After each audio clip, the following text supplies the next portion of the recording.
Welcome to Redefining Medicine, an intimate and personalized program that illustrates a different side of the practice of medicine. Our in-depth conversations will focus on the physicians and practitioners who are redefining medicine through their integrative, functional, and holistic approach to health and well-being. Welcome to our weekly podcast, Redefining Medicine.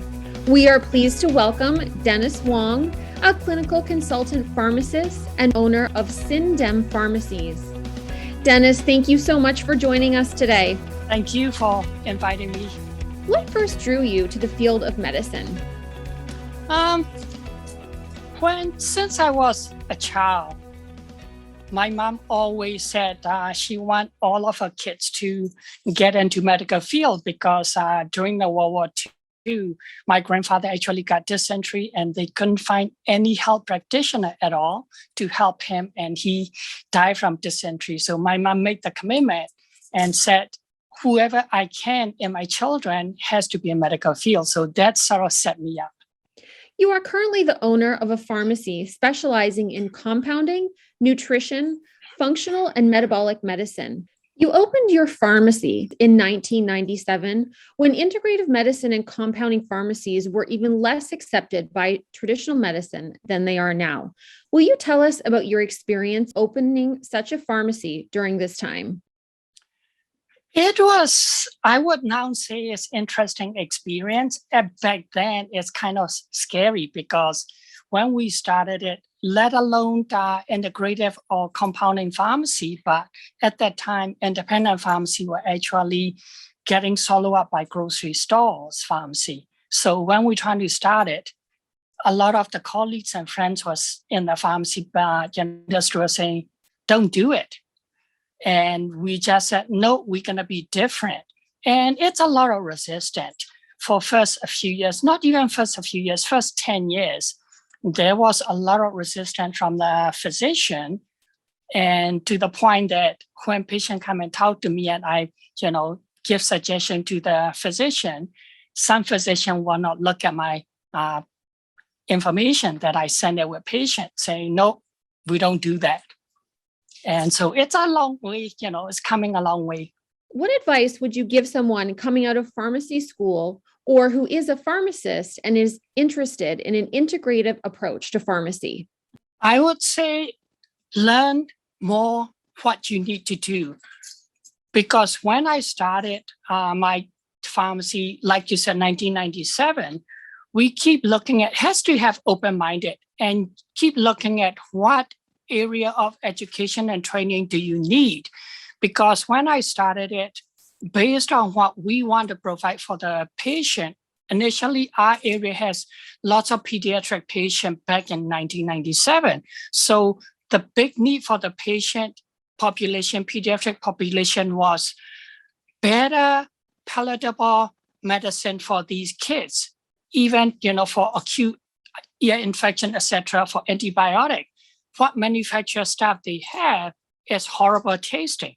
So we started getting training and learning, and that's how we got into compounding with PCCA, that we need to provide better palatable medication for these pediatric patients. So we got into compounding because, some of the medication out there are not for pediatric use. As we know it, there's a lot of medications are in tablet form, etc. So we got into compounding so that we can create different dosage form, etc., and palatable flavor for the patient.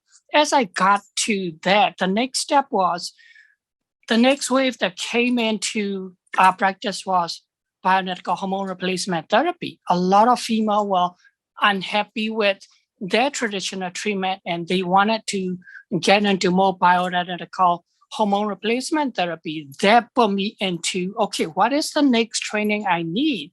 And I was training with PCCA at that time for the hormone replacement. But then I got fortunate enough to meet Dr. Pam Smith at one of the conference that she was speaking. And I was already working with a female for hormone replacement. So I went and asked her the question.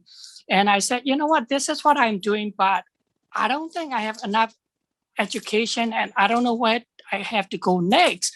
And she guided me into fellowship.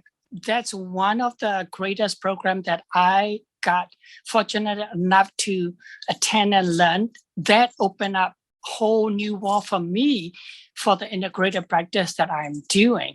I've learned, when pharmacy school, I thought I learned stuff enough that, I can be pretty good pharmacist, and I try to practice differently. But when I got into FAARFM, the information that provided there, I never heard of it at my pharmacy school training. And that was really exciting. And by the way, I got my fellowship done in 2007. So I'm one of the early adapter in the FAARFM fellowship. But after I finished the 8 fellowship module and got my fellowship, I actually continue on attending the module because, like I said, it was so interesting for me to learn. And I actually done 20 modules in the FAARFM fellowship because I just couldn't get enough. And every time I go to the conference and attending the module, halfway through the module, I already have notes saying which patient need this on Monday. So that was that exciting that every time I go to the conference and attend a module, I got a whole bunch of notes coming back for my patient that I'm working on it already. So if new pharmacists wanted to, get into this, don't think that you can just jump in. There's a lot of learning curve. Not that you cannot do it, but there's a lot of learning curve that you need to still take more training, more education. And don't think that you're going to be able to do it the next day, because I have some pharmacists contacted me and said, I want to do, patient consult like you're doing. Can you give me a protocol? Meantime, they don't have extra training like I have. And I talked to them and I said, it's not cookie cutter approach. This is individualized medicine. It's individualized integrative lifestyle medicine that you need to work with each patient.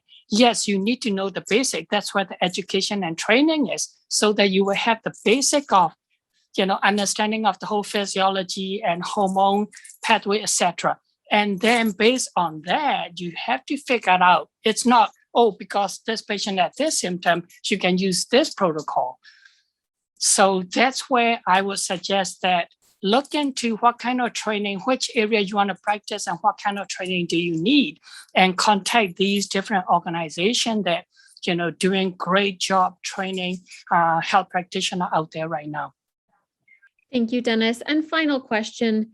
It's so important that we are taking care of ourselves, our mind, body, and spirit always, but especially during a period as unpredictable as the last year and a half have been. Are there any particular practices, habits in your own life that keep you healthy and centered?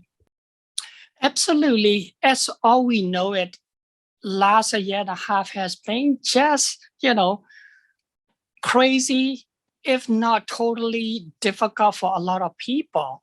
And I find it that, when I was practicing and seeing patients, I always talk about mind, body, lifestyle, all of that, and eating properly. But I know that it's difficult to practice 100% when you're busy. You got family, you got your job, and you got other things that whatever you're interested in, sport, etc. And that a year and a half that with the pandemic, everything kind of slowed down, but more stressful for a lot of people. And I keep telling people you need to do yoga, meditation, etc. regularly. And I myself never really practiced it regularly. But before the pandemic, in my life, I had a tragedy happen. My father-in-law passed away a few months before the pandemic started. And that put me into really major stress. And I then started doing mindset training with Tony Robbins. And at the same time, I told myself consciously that I have to practice what I preach. So I started doing meditation. So since 3 months before pandemic started, I actually do meditation 15 minutes every morning. I have not missed once yet. And that's my routine in the morning. As soon as I wake up, 15-minute meditation, and then I read Bible, and then I share a verse from a Bible that I read that morning to Facebook, etc., and then start my day. And I don't touch email and stuff until probably about 10 o'clock or so. And that's how my day is been. And on the weekend, I will then actually cook.